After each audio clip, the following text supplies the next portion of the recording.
Arrancar el programa, en nuestro primer resumen, le di cuenta de la designación como próximo titular de la Unidad de Inteligencia Financiera de la Secretaría de Hacienda, de quien ocupó la Fiscalía Especializada para la Atención de Delitos Electorales, Santiago Nieto, hasta que fue removido por el funcionario por quien encabeza en funciones la Procuraduría General de la República. Lo tengo en la línea telefónica al doctor Santiago Nieto Castillo. Santiago, me da gusto saludarte. ¿Cómo estás? Buenos días.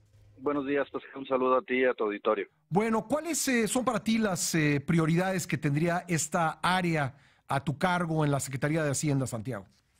Bueno, yo he recibido la instrucción por parte del presidente de la República electo de que la labor tiene que desarrollarse con absoluta imparcialidad y que el objetivo es golpear las estructuras financieras de los grupos delincuenciales para efecto de que se pueda combatir la corrupción. Tenemos la convicción, lo platiqué con el presidente, también con el secretario de Hacienda próximo, el doctor Carlos Ursúa, que en el combate a la corrupción pasa por darle seguimiento al dinero, al flujo de los recursos económicos y al lavado de dinero y en general los delitos cometidos con recursos con operaciones de recursos de procedencia ilícita.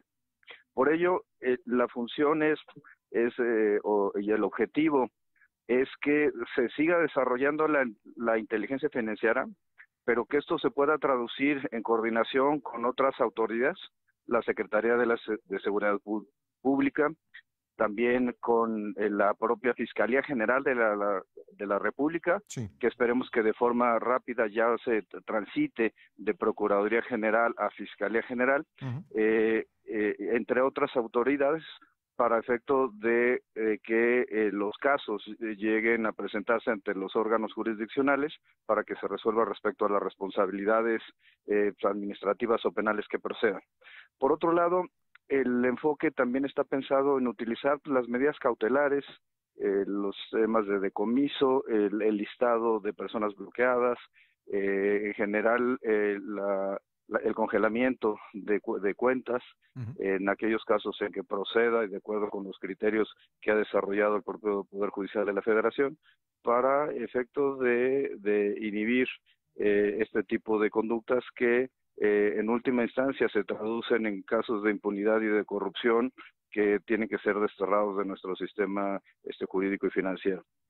Santiago, ayer decías que esta unidad ha sido muy poco eficaz. Hablabas de únicamente dos personas, dos procesos abiertos por parte de esta unidad. Te quiero preguntar si el combate al lavado de dinero ha sido poco efectivo en México por incapacidad de la unidad o por exceso de talento de los narcotraficantes y el crimen organizado.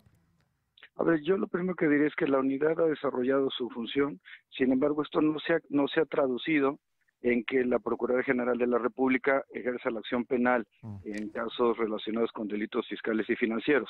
Este es un déficit importante que existe, de acuerdo con los propios datos estadísticos que presentaba para 2017 la Procuraduría General de la República, ¿no? Creo que es importante a partir de aquí mejorar los diseños institucionales y sobre todo el tema de la voluntad política para efecto de poder desarrollar la investigación y sin utilizar a la institución como a través de mecanismos de uso faccioso, esto de utilizar la institución para efecto de perseguir a determinados actores políticos, sí. Mejor cambiar un modelo que permita atender todos los casos con independencia de quién sea la persona física o grupos delictivos que se encuentren en el ámbito de este tipo de operaciones. Creo que sí. Tenemos muchos casos de exgobernadores, de personas vinculadas con el ejercicio del poder público, inclusive personas vinculadas con el grupo, con la vida artística y deportiva, además de los grupos del crimen organizado y los temas relacionados con grupos empresariales, en donde que han sido detectados con operaciones con recursos de procedencia ilícita, lavando el dinero, lo cual pues genera una grave violación al sistema financiero y debilidad. Aquí el punto central es que las instituciones funcionen para lo que fueron diseñadas, y en el caso específico la Unidad de Inteligencia Financiera desarrolle sus actividades de investigación en los temas de lavado de dinero, de terrorismo y de financiamiento al terrorismo, para apoyar en una estrategia integral del Estado mexicano en contra de la corrupción, la impunidad y en general pues, la operación de grupos delincuenciales. ¿Tú crees que hacen falta cambios legales? Porque se dice con frecuencia que en México es muy difícil probar el lavado de dinero. ¿Serían útiles cambios legales para la función que vas a ejercer y en general para poder ponerle un alto al lavado de recursos? Sí, yo creo que es importante que se revise la ley contra la delincuencia organizada. Por otro lado, las disposiciones del Código Penal. Es importante también que se transite ya a una ley orgánica de la Fiscalía General de la República que permita tener una mayor coordinación y colaboración. Hay que pensar que el fenómeno delictivo no puede atacarse de forma parcial. El fenómeno delictivo debe ser atacado a partir de por lo menos 5 premisas, 5 elementos. La prevención, por otro lado la seguridad pública. Por eso el doctor Carlos Ursúa hacía referencia a la necesidad de vinculación con la nueva Secretaría de Seguridad Pública para efecto de cumplir con esta segunda parte.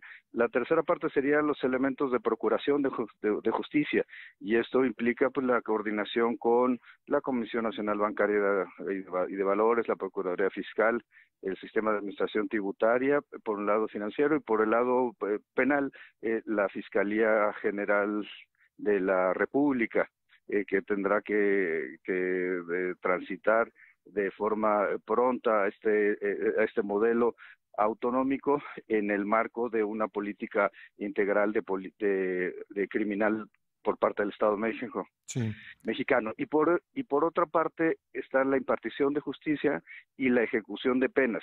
En la medida en que los 5 elementos se puedan interrelacionar y que haya una política criminal de Estado que no utilice de forma facciosa las instituciones y por el contrario genere diseños institucionales para poder efectuar las competencias, desarrollar las competencias que tienen legalmente asignadas, creemos que el modelo podrá ser mejor y dar mejores resultados a la ciudadanía mexicana. Tú ya me decías, no debe haber uso faccioso de las instituciones. Tú tendrás un gran poder, me parece, al frente de la Unidad de Inteligencia Financiera, y estoy seguro que desde que este nombramiento se dio a conocer el día de ayer, pues has escuchado algunas voces que dicen que en el contexto de lo que te ocurrió a ti, tu remoción de la Fiscalía, cuando estabas dando cuenta de investigaciones que realizabas, pues podría anticipar una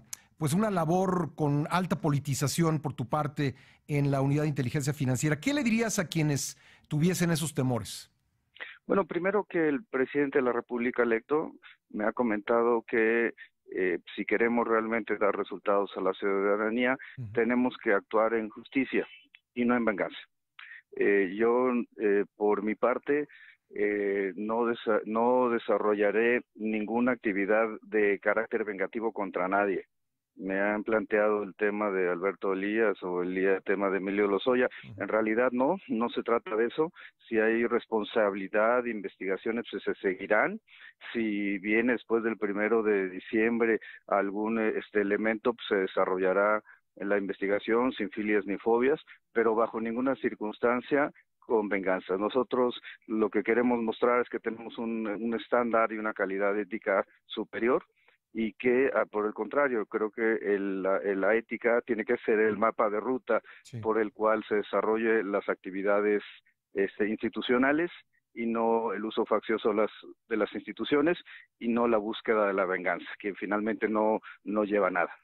Hace prácticamente un año, al irse el señor Cervantes como procurador general, Raúl Cervantes como procurador general de la República, dijo que ya estaba listo el expediente del caso Odebrecht.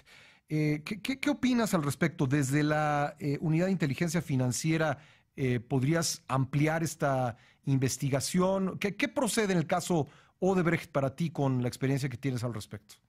Bueno, yo creo que el doctor Raúl Cervantes fue muy claro al señalar que ya se había terminado la investigación del caso más relevante de corrupción en América Latina, y también creo que quedaba claro que se seguían desarrollando las asistencias jurídicas internacionales en el caso concreto del delito en materia electoral. Esto le corresponderá desarrollarlos tanto a FEPADE como a la Fiscalía General de la República. Pero por eso me hago la mención de que es importante no utilizar de forma facciosa la Procuración de Justicia o las instituciones, sino por el contrario, pues darle garantías a la ciudadanía de que el desarrollo de las actividades, sobre todo en un tema tan sensible como tiene que ver con la investigación de los temas vinculados con lavado de dinero, se desarrolle con absoluta imparcialidad y sin filias ni fobias.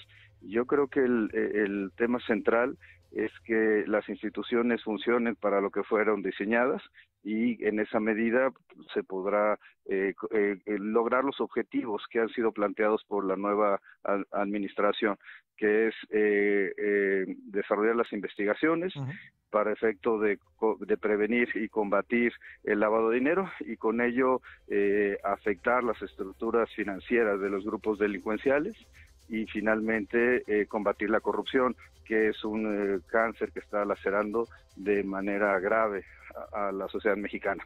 Hay que recordar que en los últimos años los estándares internacionales en materia de corrupción ponen a México como uno de los países peor evaluados en el mundo, y es importante que las instituciones desarrollen sus funciones para poder recuperar confianza y credibilidad en el mundo internacional, en el ámbito internacional. Pues Santiago, te agradezco estos minutos. Gracias por la confianza en este espacio. Gracias a ti. Gracias. Gracias, el doctor Santiago Nieto Castillo, ex titular de la FEPADE y próximo titular de la Unidad de Inteligencia Financiera de la Secretaría de Hacienda y Crédito Público, según anunció el día de ayer el próximo secretario de Hacienda, Carlos Ursúa.